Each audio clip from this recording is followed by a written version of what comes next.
I know you did work with a lot of trauma, women undergoing sexual trauma. How does sexual trauma completely change the view of sex for these people? Why does it get flipped upside down, and how do they sometimes perceive sex, and why is it so hard for them to being more in kind of not being more intimate, but how do you get them to be back to their more intimate self before the whole assault or the rape in certain cases? Yeah. So some people who are assaulted like to dive straight into having sex. They have a lot of sex and they feel like a real empowerment from that, which is good to a point, right? It's good as long as one of the things sometimes they're doing is they have this belief that, for example, all men want to have sex. And so if he's talking to me, he wants to have sex. So I'm just going to initiate it first before he does. And so that essentially they're avoiding being assaulted again, right? So they're taking power over what they are perceiving. And this is not at the forefront of their mind. I'm talking like subconsciously. On some level, they're saying, I'm going to beat him to the punch. And so some people become very sexually active as a way to control that. Okay.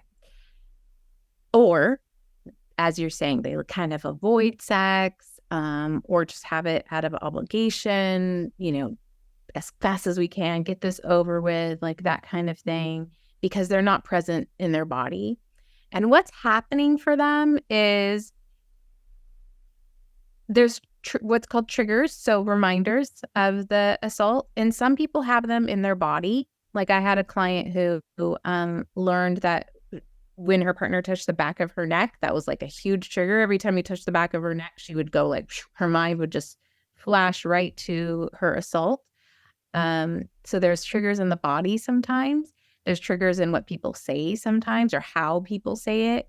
Another client of mine was very sensitive around any blowjob jokes or anything like that, or even particular ways of asking, like moving someone's head down or like just, I don't know, being kind of crude about it. Even in her marriage where it is loving, if there was any crudeness around blowjobs, that was like a no-go for her, right? That she would go to this trauma place. So there's these like little things. What we do with them is in therapy is we find out what they are. So there's probably more. Let's name them all. And then we find out what they mean to you.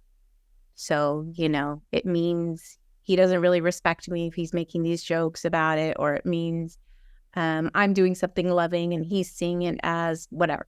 It can mean a lot of things. So what meaning are you making? And then let's talk about if that's real. So is it true in this example that your husband, it doesn't respect you? No, he shows me every day, all day that he respects me, but sometimes he makes these stupid blowjob jokes. And I instantly go to this place of he only wants me for sex. Okay. Is that true the rest of the time? Right. And so it's not like quite that straightforward, and something like that would even be like multiple sessions probably, but it is talked about, teased through all these beliefs and then therefore resolved once you talk through them.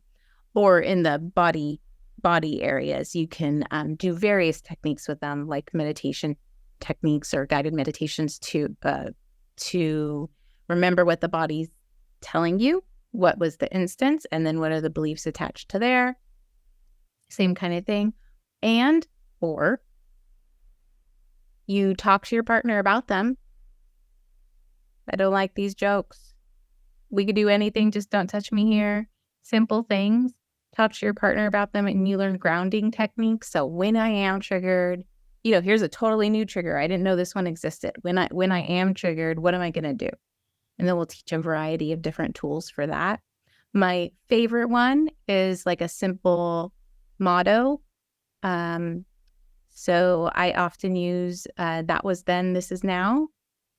So in their head, they'll say, that was then, this is now, and just like put them, or like, I'm in my house, I'm safe, like something like that. So little reminders.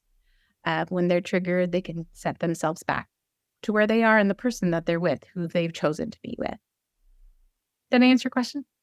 Yeah, it does. It definitely does. Like it varies for everybody. Everyone has like a different mode of the healing process. It's just like you said. It's breaking that connection with the trauma that you went through. Breaking that connection with what's happening now.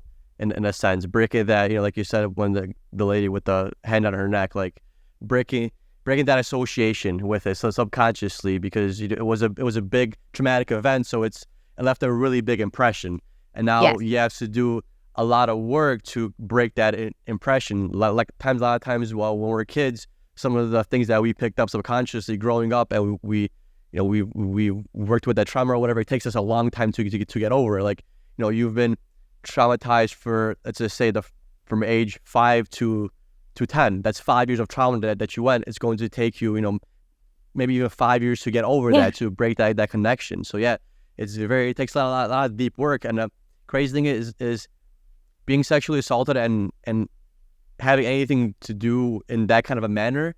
It's different than other trauma, because sex is supposed to be something that we're supposed to all enjoy, and it's one of the things that you share with your partner that when you go in a relationship, you don't really share with anybody else.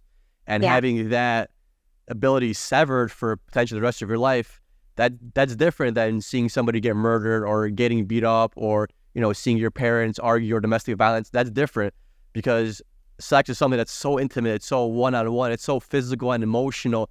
And that's like one of the most important things you could have with somebody in a relationship. Again, that's severed. It's super traumatic. Yeah, it's super traumatic. Absolutely.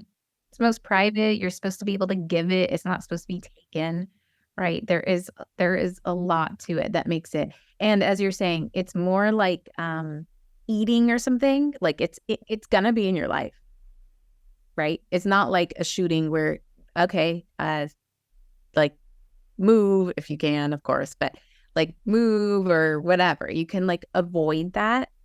You can't really avoid it. It's in the media. It's like everywhere. Sex is everywhere.